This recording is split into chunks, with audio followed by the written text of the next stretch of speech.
This is the StartTunnel documentation series. In this video, we're installing StartTunnel on a VPS and setting up private remote access to a StartOS server. First, you need to rent a VPS. This is a piece of a server in a data center that you get remote access to. All you need is something cheap with minimum CPU, RAM, and storage.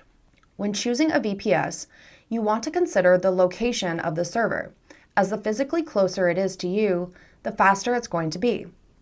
You also want to look at the provider's sign-up process. Some will just need an email, others are going to want a lot more information. Some will also accept Bitcoin for payment, so you don't have to put in your credit card information. I'm using this provider just for this demo. The order may be different, but the steps are going to be the same no matter which VPS you go with. You pick a server location, pick a plan, and you may need to fill out some other configuration questions, such as naming your VPS. But the most important thing here is to make sure that you set it up with the latest version of Debian, because StartTunnel is built on the same. This VPS is going to give you a stable public IP address and root access. A root access password is going to be generated, or one will be emailed to you after your account is set up. Now, this VPS is solely for the purpose of StartTunnel, and StartTunnel should be the only service running on it. Once it's all set up, you're going to SSH into the server from the device you're using. Once you're in, all you need to do is run this install command. While you can control StartTunnel from the command line, there is a web UI that makes things so much easier, and you initialize it with this command. It's going to ask you a few things. First, which IP address to use. You're going to see your VPS's public IP listed, and stick with the shorter one, the IPv4. Then it's going to ask you to choose a port. The default is 8443. You can choose a different one, but just make sure it's an uncommon port. Next, it asks about your certificate, and you've got two options. Generate will provide a self-signed certificate that you need to save as a .crt file, then trust it like you trust your StartOS server's root CA. If you have a StartOS server already, you can use it to provide its certificate private key and chain of certificates. Since I will be connecting to my server, I'm going to go with provide. You'll need to SSH into your Start9 server and run this command, adding on the IP of your VPS at the end. There's going to be an output. Copy the private key first and paste it into StartTunnel. Then copy the chain of certificates and paste those in too.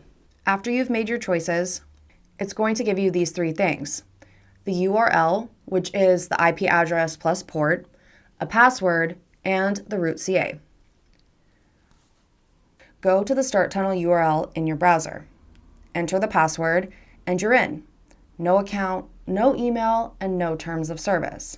On the left, there's going to be 4 tabs: subnets, devices, port forwards, and settings.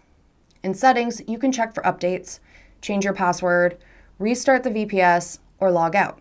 For this video, we're going to work with subnets and devices. We'll talk about port forwards in the next video. You're going to see a default subnet is already provided. However, you can rename this, or you can create as many subnets as you want. StartTunnel is a simple router, and these subnets are virtual local networks that you add your devices to. First, we're going to add our StartOS server. On devices, click Add.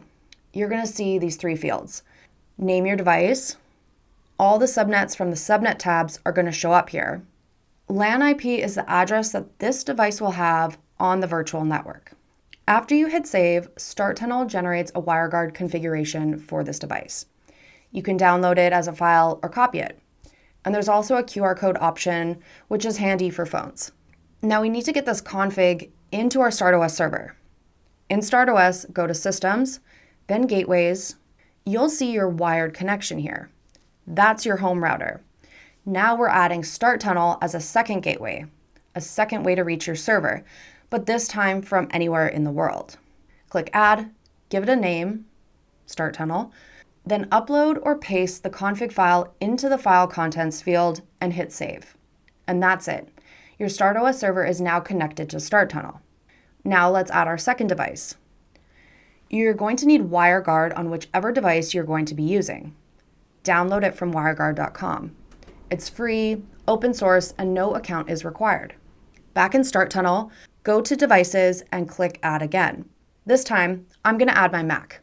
Same subnet, same process. Hit Save and download or copy the config. Then you're going to either import the config file or paste it into an empty tunnel. Make sure it's toggled on to be activated, and now you're connected to your StartTunnel network. To test this, I've disconnected from my home Wi-Fi and I'm on my phone's hotspot, not my home network. I put in the LAN IP for my StartOS server, and here it is, my dashboard fully accessible through the encrypted tunnel. And that's it. You've now got private remote access to your StartOS server from anywhere. Self-hosting does take a little bit of effort, but you're not doing it alone. The full docs are at docs.start9.com. You can ask a question on the community forum, or if you have your support code, you can get help in the support matrix channels. Or you could ask StartBot right here in the docs. This is your server, your network, and your rules. And that's sovereignty.